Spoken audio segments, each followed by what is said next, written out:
خلک د پنجشیر ولایت په دغه ولسوالیو کې له اوسني وضعیت خوښ دي او په وینا یې هیڅ امنیتي ګواښ نشته.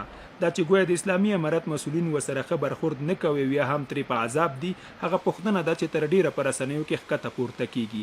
همدغه پوښتنه بیا له خلکو سره شریکه کړي.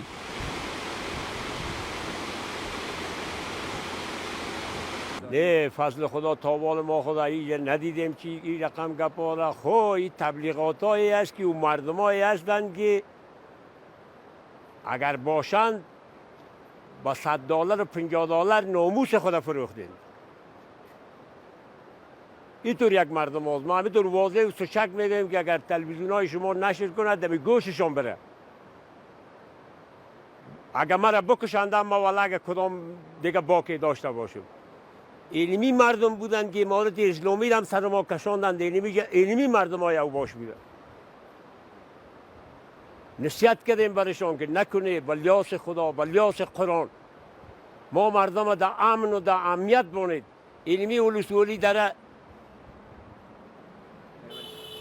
بسیار امن امنیت، مردم غریبکار، مردم بیچاره مسکین، علمال یک تعداد مردم خود ترس میخورند.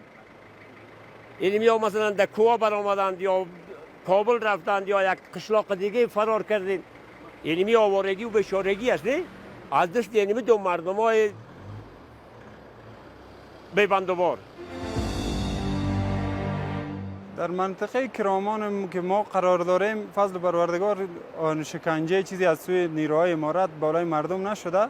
صرف همون کسایی که در بود مقاومت میگن که بودن شاید دیگه طبعا او نظامی بودن به او دیگه دشمن امارت هستند دیگه او کار امارت سرچی میکنه برشون. برای مردم برای عادی نه ان شاء الله گپ نیست فعلا.